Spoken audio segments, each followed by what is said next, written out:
welcome. I am apparently not Laura, as you can probably tell. Laura is away for 2 weeks, and I'm filling in for her this week and next week. And I am happy and privileged to be here.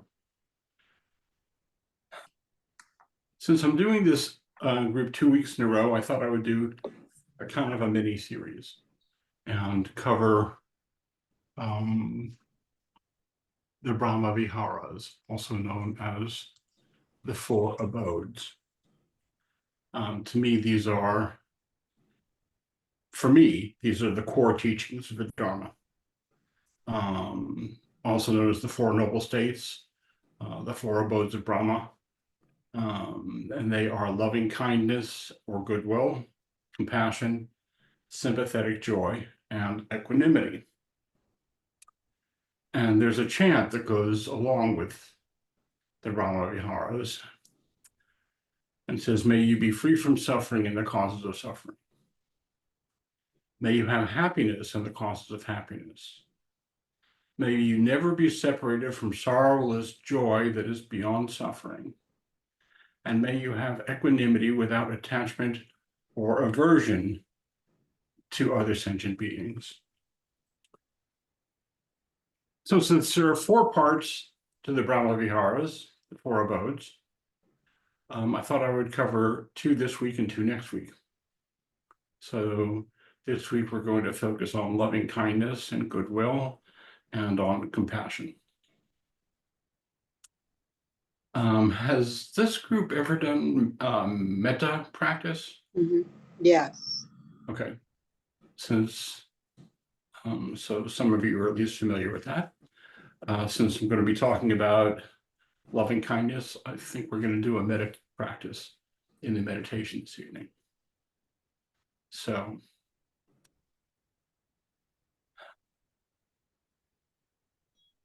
I invite you to find a comfortable meditation posture. That is one in which you can be alert and awake at the same time, and relaxed at the same time, where your head and your spine are aligned. If you're sitting up straight, not like rigid straight, like tensing your back, just relaxing into your back's natural posture. If anybody is laying down, there are meditation postures: sitting, walking, and laying down. If anybody chooses to lay down, the suggestion is to keep your hand up in the air with your arm at a 90-degree angle. That way, if you fall asleep, your hand comes down, you wake up. Very practical. So if you tuck your chin in just a little bit, like there's a string at the crown of your head pulling up, and that straightens the top of your spine, top of your neck, without straining the muscles in your shoulders and neck. And let's lower your gaze like down the bridge of your nose to relax the muscles in your eyes. And gently close your eyes.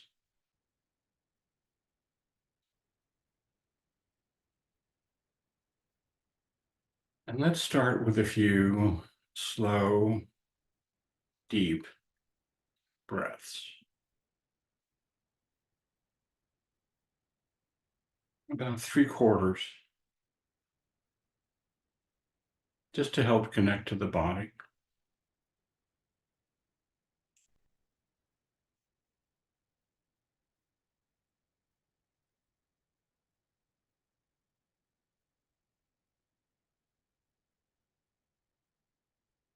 Long, slow, deep breath. If it's comfortable, pause for just a split moment at the top of the in-breath and a long, slow, deep out-breath.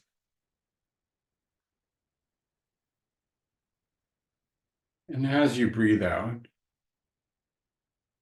just begin the process of softening and relaxing.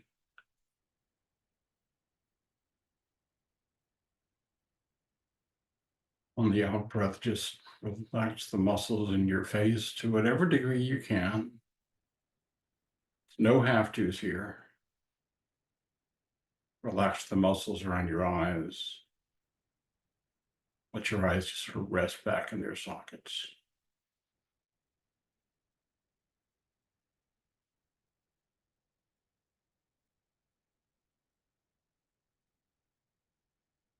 And on the out breath, just relaxing the muscles in your face. They do a lot of work. Just sort of letting them hang.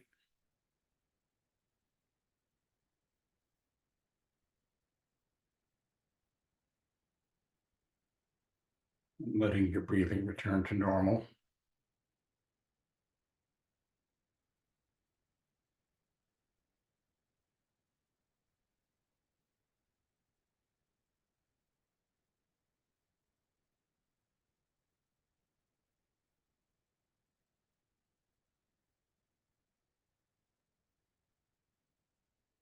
And on the out breath, just continuing to relax.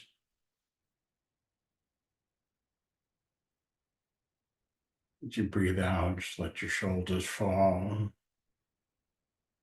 Let your back muscles relax to whatever degree they can.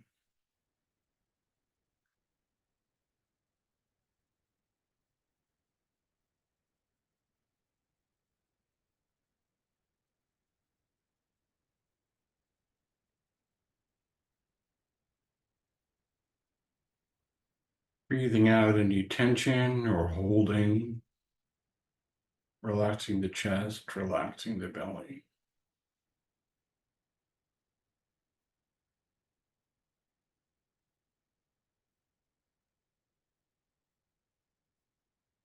We often hold our bellies tight without even knowing it. This is a soft belly practice.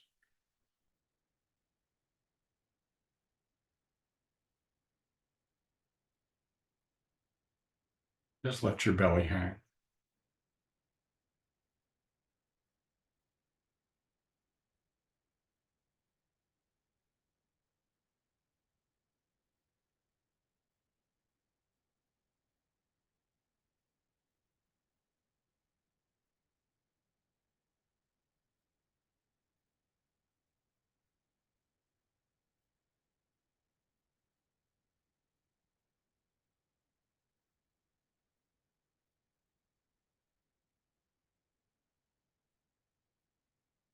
Let your attention come to the sensations of the body breathing in and out.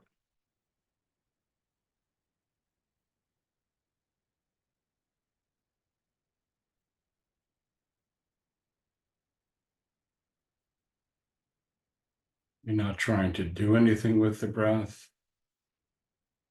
You're not trying to breathe deeper or shallower.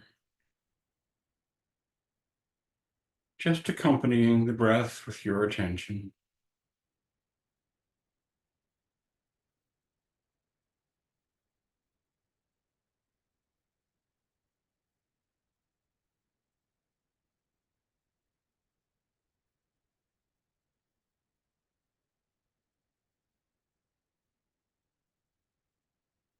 If it feels comfortable,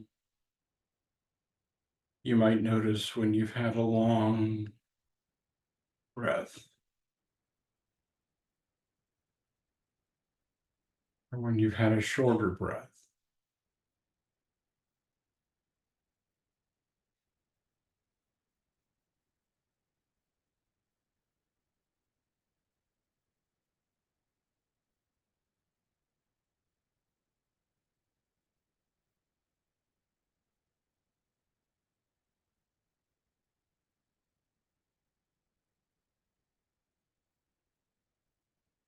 Just letting your body breathe in and out and letting your attention and your focus rest on the sensations of the body breathing on its own.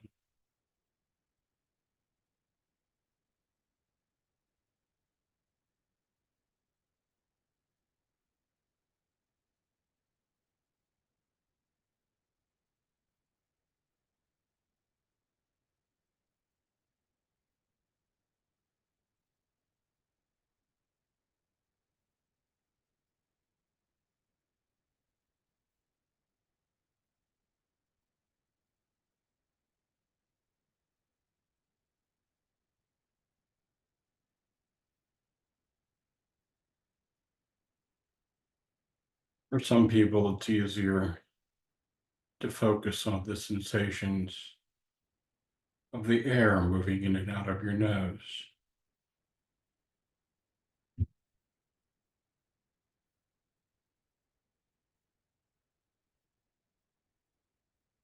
Slightly cooler on the in-breath, slightly warmer on the out-breath.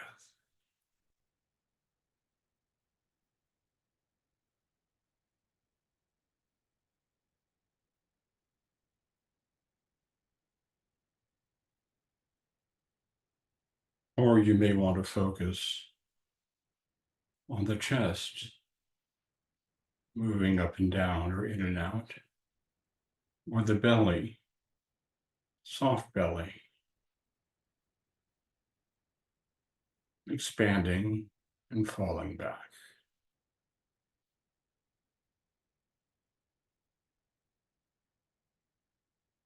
Whatever is easy.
And now we begin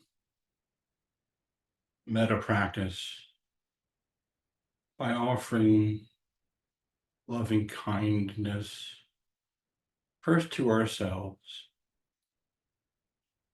and repeating these phrases in your mind.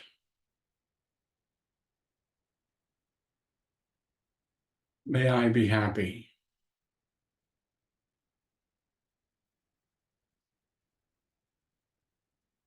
May I be well.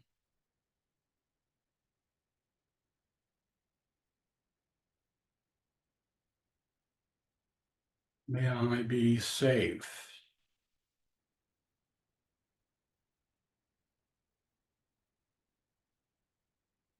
May I be at ease and at peace.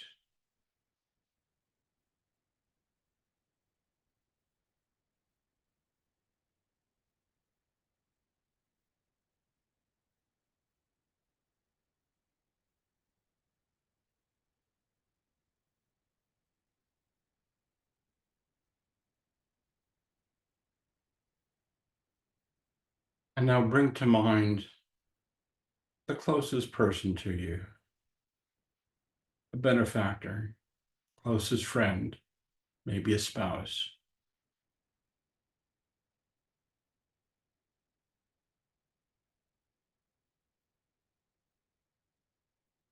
And with that person in mind, say quietly to yourself in your mind, may you be happy. May you be well. May you be safe. May you be at ease and at peace.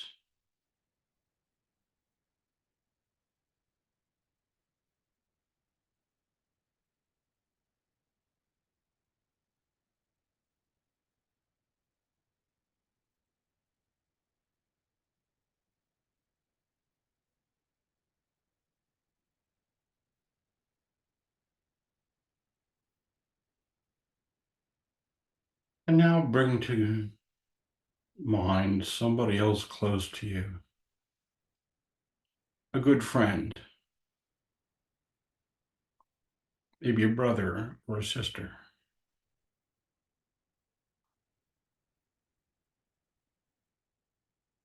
And with that person in mind, say, may you be happy.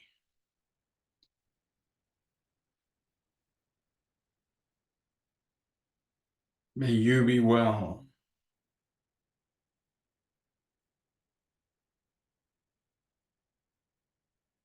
May you be safe.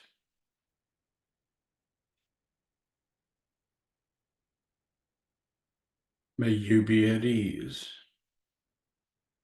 and at peace.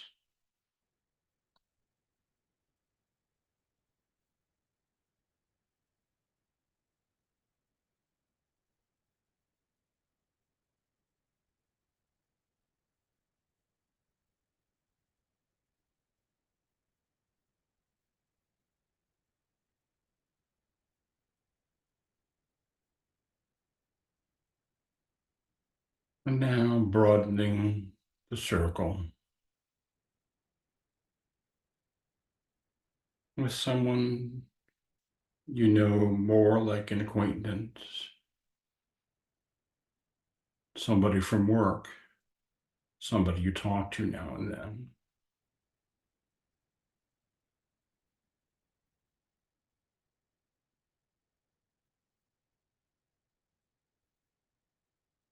And with this person in mind,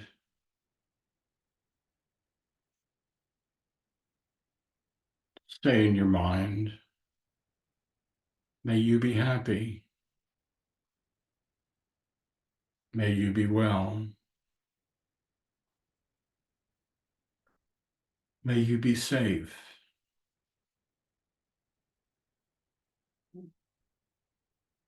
May you be at ease and at peace.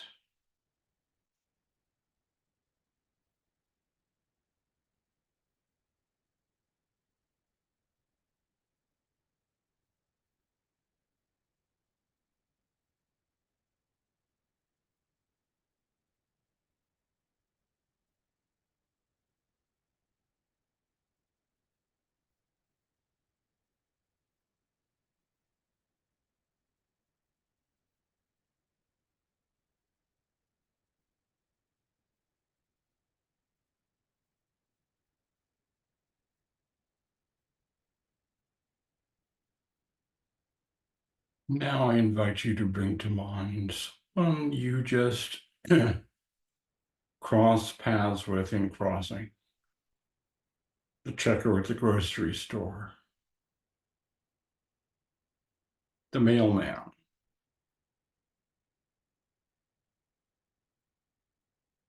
someone you occasionally see around.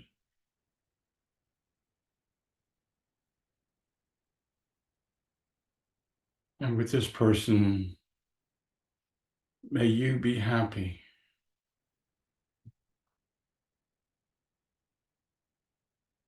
May you be well.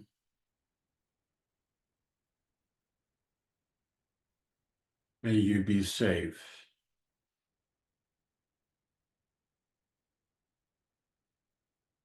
May you be at ease and at peace.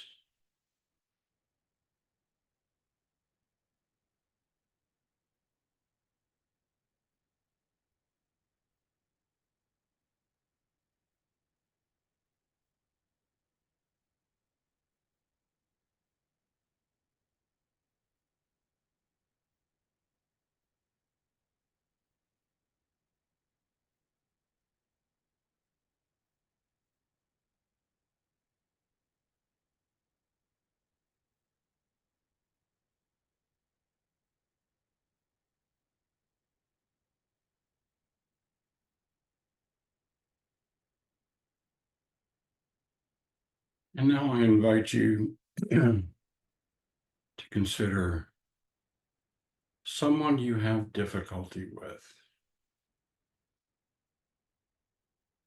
No heavy lifting here. Someone who just annoys you a little bit. Someone who is rude to you. not the most difficult person in your life. We can talk about that later.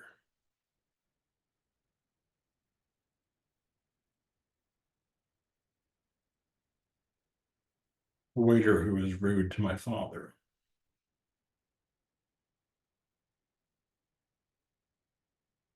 Someone on that level.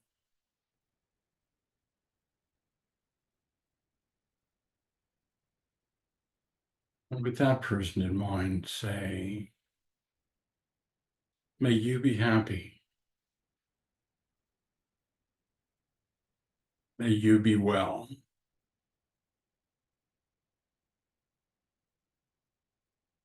May you be safe.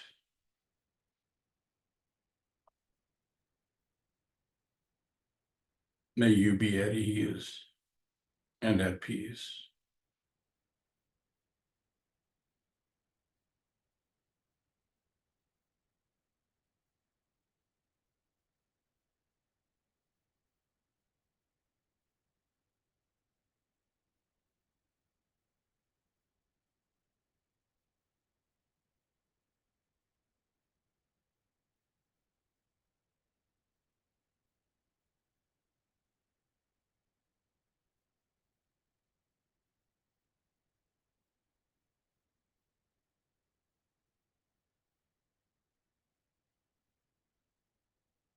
And finally, let's broaden the circle to include all beings everywhere.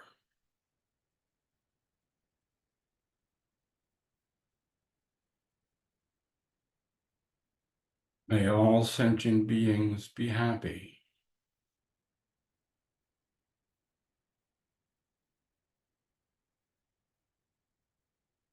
May all beings be well.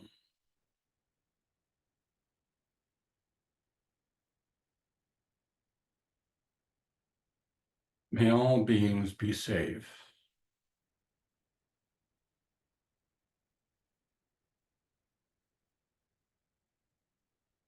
May all beings be free, at ease, and at peace.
If you notice your mind drifting off into thought,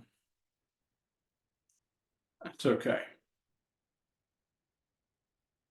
You can offer yourself some loving kindness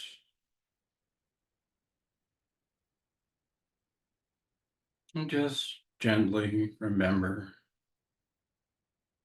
you're still breathing in and breathing out,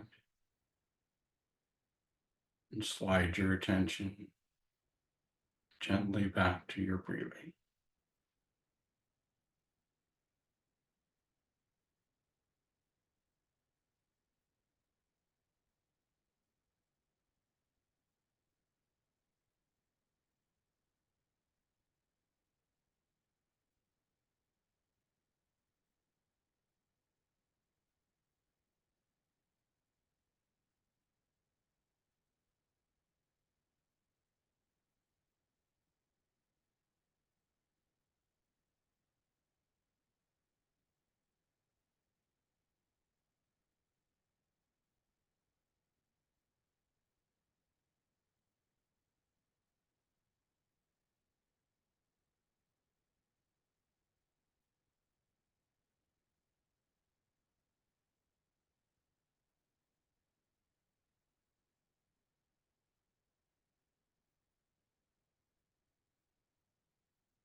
And as we come towards the end of this sitting,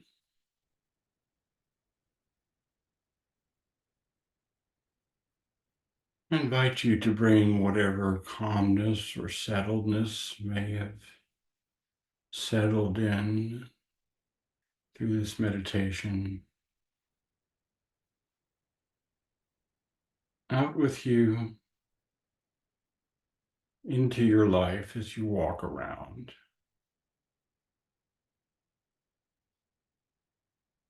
May the benefits of this practice enable you to see the world through kind, compassionate eyes. And may it be that we can walk the world and spread kindness and compassion in our homes, in our neighborhoods, in our towns.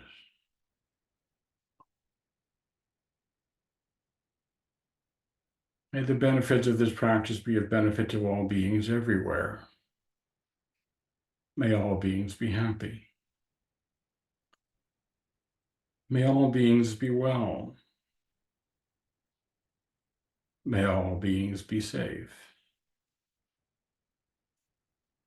May all beings be at ease and at peace.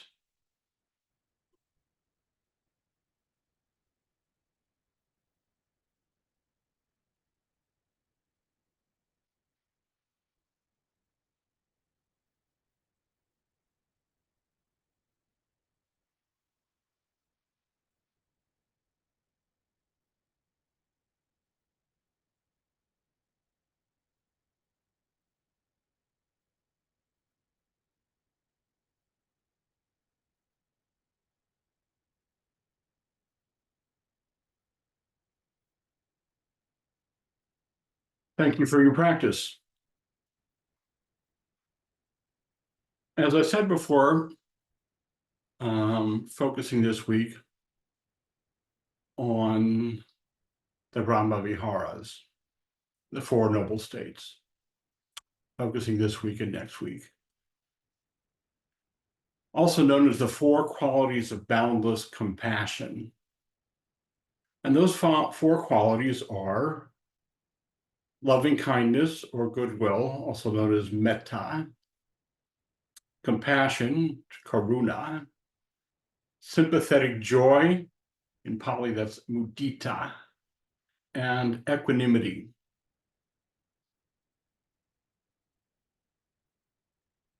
Metta offers us a practice for a way to be in the world. Compassion protects kindness from falling into sentimentality and offers us an opportunity to walk in the world with kindness and healing sort of energy. Sympathetic joy is needed to temper the raw edges of sorrow and pain. And equanimity brings kindness and compassion with patience and steadiness. The near enemies of those four are indifference instead of kindness, pity instead of compassion, envy instead of sympathetic joy, or jealousy instead of equanimity. So when we notice that we are experiencing any of those, we can lean into the Four Noble States as sort of the antidote. So let's talk a little bit about metta, not the internet services company that runs Facebook, by the way. Metta translates into loving kindness or goodwill. It's the wish for true happiness directed towards yourself and others, kind of a relaxed sort of friendliness. And we begin metta practice by offering kindness to ourselves, because it is from us that it flows. And we deliver to the world the kind of energy that we house. So we start by being loving and kind with ourselves. This is not the way most of us are raised, by the way. It's not a value in the culture. If you study Jewish culture, which I'm Jewish and I studied cross-cultural stuff in grad school, there is a tradition in the culture of being hard on kids because of the feeling that it motivates them. The problem with that is they grow up to be hard on themselves. So we start by offering loving kindness to ourselves because who deserves it more? To offer yourself the same kindness and compassion that you would offer to your best friend in a similar situation. Buddha started here. One of my favorite stories from the Buddha that I often repeat is what happened like right at the moment he was awakened. He was sitting under the Bodhi tree in what is now Bodh Gaya, India. And Mara, the god of illusion, came to stop the awakening. Because, of course, the god of illusion does not want an awakened soul walking the world. And through everything could think of at the Buddha for 3 days to try to stop the awakening. And when none of it worked and Mara had run out of weapons, he threw his most powerful weapon at Buddha, self-doubt. And he said, "What makes you think that you are someone who can be awakened?" And Buddha opened his eyes and he reached down with his right hand and touched the ground as if to say, "Just because I'm here." And you often see images of Buddha with his hand touching the ground. And he was awakened right in that moment, sitting under the Bodhi tree. They hadn't named him Buddha yet. The children did that later. And he looked right at Mara and said, "I see you, Mara. Let's have tea." It was an act of loving kindness and compassion, right in the moment that he looked into his own darkness, his own doubts, and said, "I see you," and offered kindness. A couple of weeks ago when I taught this group, I was just back from a 2-week meditation retreat.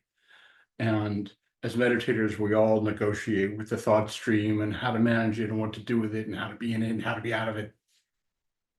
And it occurred to me during that retreat that what I really needed to do, at least for me, was to look at it.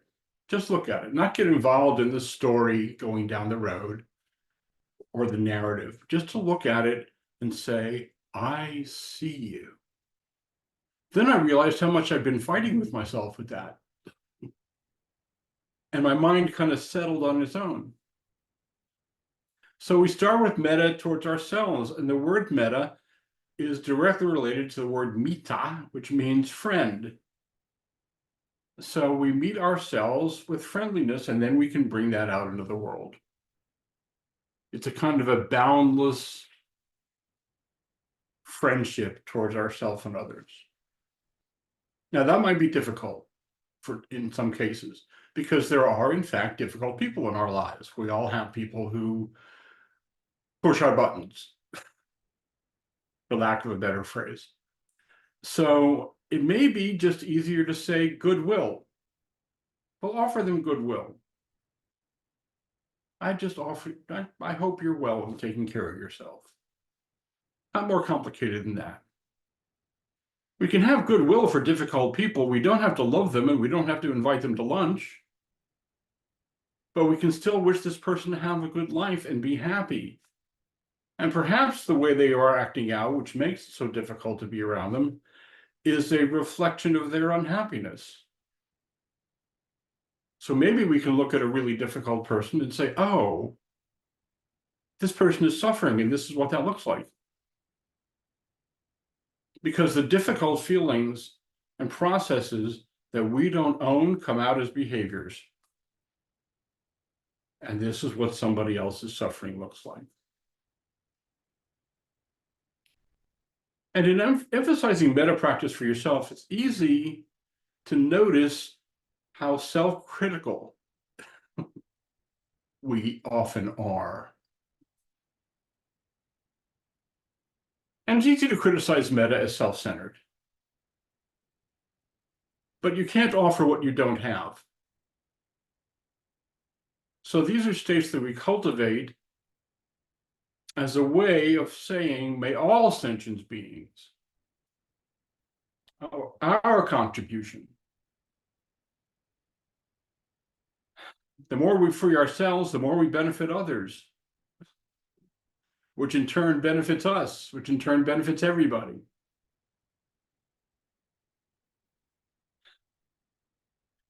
If loving kindness and compassion don't nourish you as well, then it's incomplete.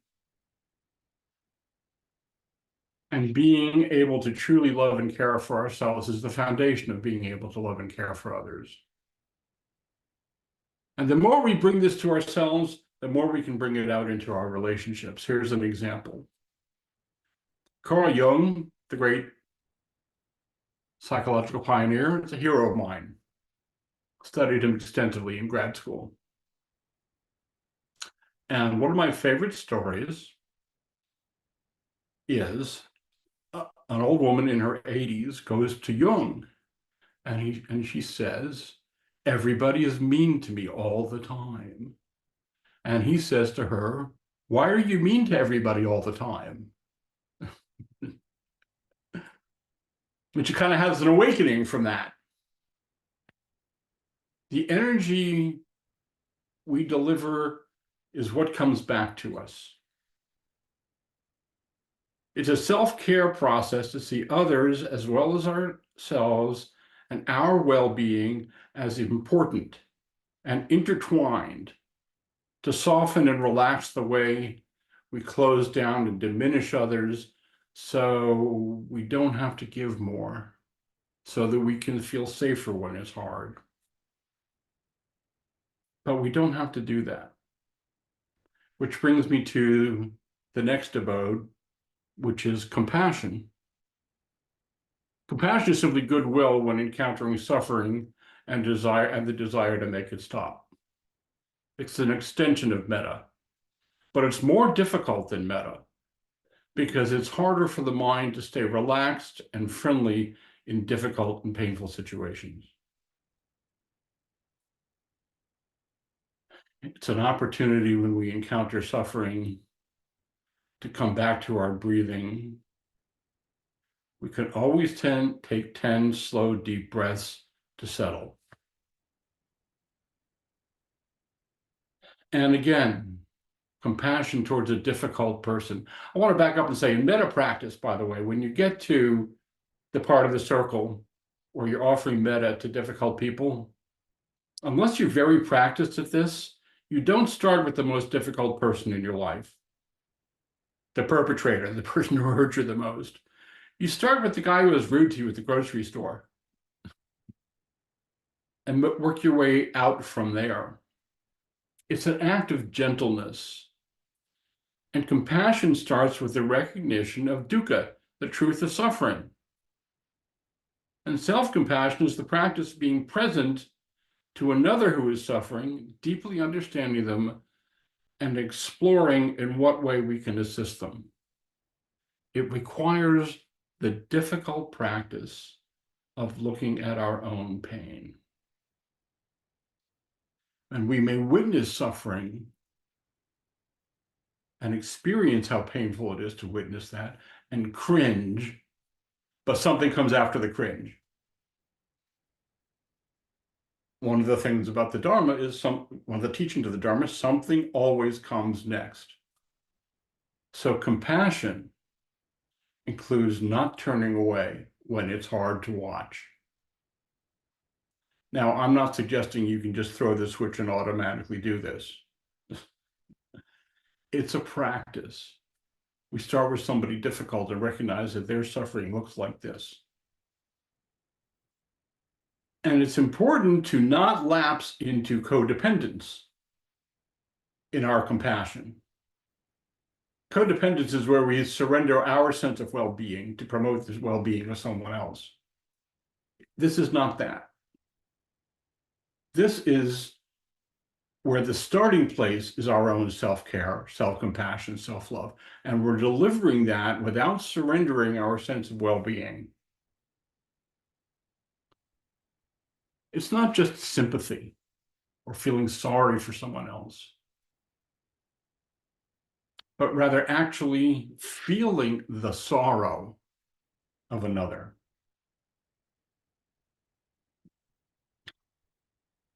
Kogyam Trump, I always have trouble saying this name, Kogyam Trunkpa Rinpoche. Be compassionate with myself and not being able to spit that out easily. Who some would argue is responsible for bringing Tibetan Buddhism to America. Wrote about this rather extensively in his book, Training the Mind and Cultivating Loving Kindness. So compassion is based on some sense of a soft spot in us. It is as if we had a pimple on our body that was very sore, so sore that we do not want to rub it or scratch it. That sore spot on our body is an analogy for compassion, because even in the midst of immense aggression, insensitivity in our life, or laziness, we can always have a soft spot, some point we can cultivate, or at least not bruise. Every human being has that kind of basic sore spot. Even animals have it. And compassion suggests that we can look at our own soft spot and see that as a lens through which we can see other people. And then we can move to help alleviate suffering to whatever degree we can. I was a psychotherapist in private practice for 25 years. I really like the term acting out, because whatever pain people don't process, they act it out. And it's amazing how precisely we act it out. I worked in a locked psych facility for severely emotionally disturbed teenagers for a couple of years. And there was a kid who came in. I'm not going to tell you his name. We'll call him Zach because I like the name Zach. And he was so angry when they brought him in the door, and it took people to restrain him. And he was screaming and threatening. And it occurred to me that this wasn't anger, this is fear. This person was acting out. This person was suffering, and this is what that looked like. And instead of meeting him with some sort of, you better stop it, the solution turned out to be to meet him with, I know this is hard. I see you. People relax when they feel seen. And this kind of consciousness of meeting suffering with an open heart relieves us of it as an alternative to the kind of emotional ping pong that we often find ourselves trapped in between attachment and aversion going back and forth.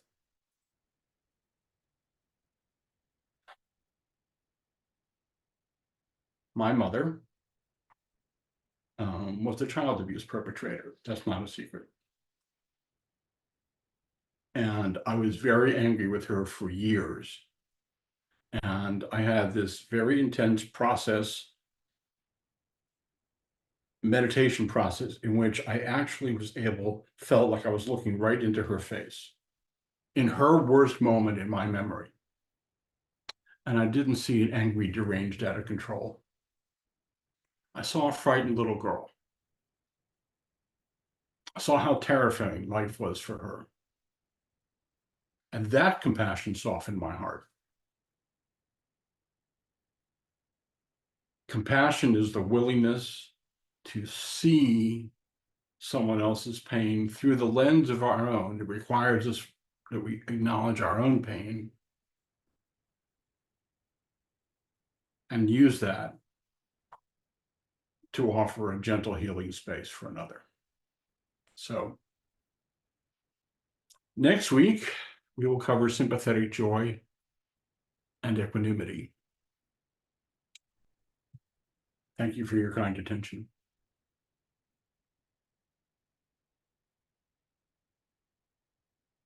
Anybody have any questions, comments, reflections, Whoops. suggested? Keep Go back to doing you. that. All right. Can you hear me? I can hear you now. Yeah. All right. I I keep have to turn you up a turning little. myself into cats instead of I have an issue with, I've done the meditation many times, many times. This has never happened to me. Tonight, when we were saying, may all sentient beings be happy, healthy, I was overwhelmed with the realization that there's so much misery. All the misery just came in, and it was counterproductive in a way, but I don't know. It was troubling because it felt like just the opposite of what it should have felt like. Well, I'm not sure there is a should have. Yeah, I suppose that's true. And And it felt not happy anyway. It felt not happy. One of the traps of meditation, especially if you don't have a lot of experience, which I don't know what your experience is, but one of the traps of meditation is the belief that it should look like this, right? Meditation is mindfulness, by definition, is being with whatever unfolds. Mm-hmm. The suffering of the world is immense. All you have to do is look at the front page of the New York Times for 1 minute. It's immense, it's overwhelming, and it can swamp you. Yeah. We can feel swamped by witnessing that. That just suggests that we have an open heart. And it suggests the need for metta towards ourselves, to be compassionate and loving kindness with ourselves, with however we respond or whatever that feels like. I'm giving a Dharma talk later this week, covering the 4 foundations of mindfulness with this group I do. And we're doing the second foundation, which is feelings. They don't know this yet, but I do.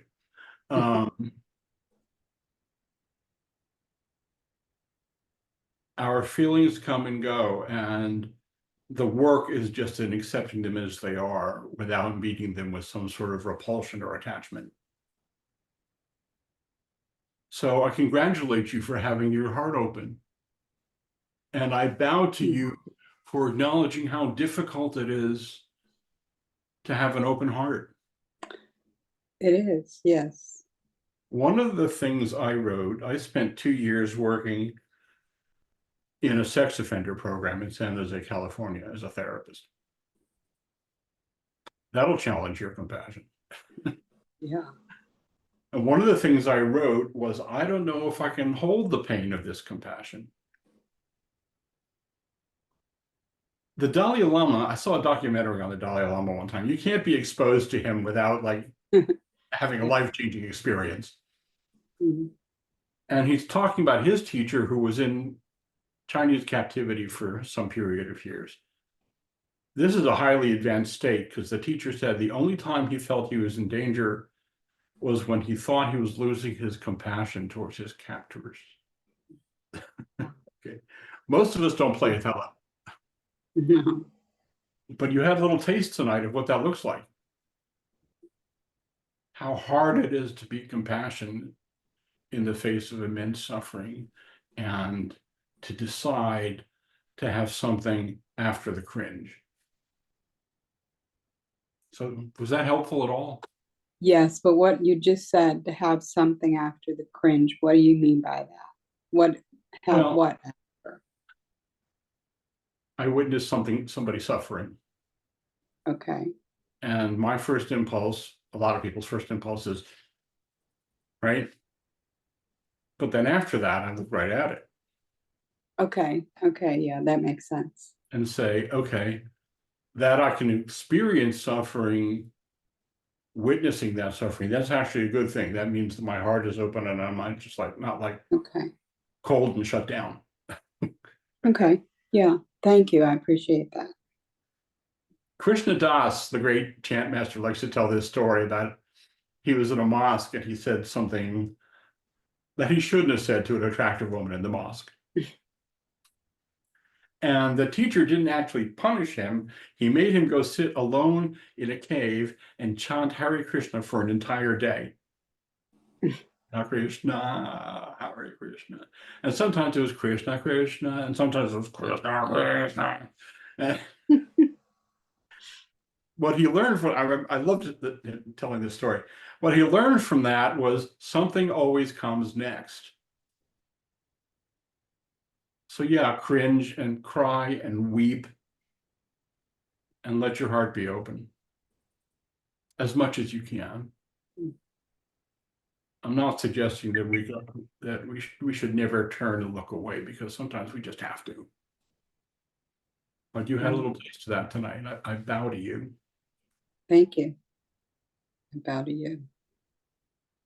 And I like your cat picture, by the way. Yes, they're the banes of my existence. Yes, yes. I'm sure my 14-year-old Tasha the Wonder Cat will appreciate that. Anything else? Yeah, I like the cat picture too. So something you said tonight, and you've said it in the past, is that one way to practice self-compassion is to talk to yourself the way you would to your friend or your best friend. And that's helped me a lot, actually, because sometimes I catch myself saying things in my head I would never say to my friend, Right. like you're such an idiot or whatever. It's like you would never say that to your best friend. So it's to me that's a good litmus test is of whether you're being too hard on yourself or not. And I appreciated that. It's helped me immensely because it's simple. It's a simple way for me to test if I'm being too hard on myself. Yeah, offer yourself by the way, it's nice to see you, Julie. Thanks, Ken. You too. Julie used to come to my Sunday morning groups, and I haven't done those in like 6 or 8 months, and I've missed you. Oh, me too. We start by offering ourselves the same compassion that we would offer anybody else. There's Kristen Neff is a psychologist and a Dharma teacher, and the person behind selfcompassion.org. I was at the Mindfulness and Psychotherapy Conference like 20-something years ago, and she gave a presentation on self-compassion, and it just like changed the entire direction of my therapy practice, my meditation practice. And she has this really cool exercise that when I do workshops on self-compassion, I offer this exercise. You take a piece of paper and you draw a line down the middle. And at the top, you write a really difficult circumstance. Really difficult. And on one side, you write everything that you would tell your best friend under that circumstance.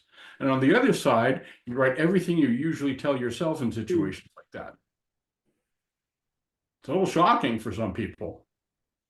And then, adjust accordingly. So thank you for remembering that.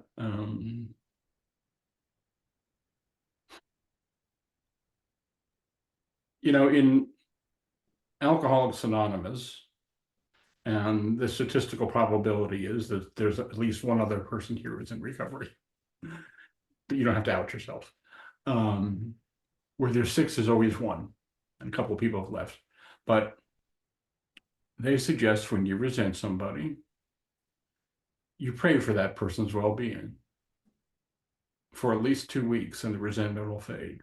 I have found this to be true. So it's a really good opportunity to offer compassion and metta.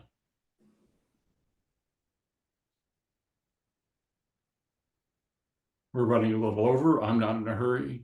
Anybody else have anything?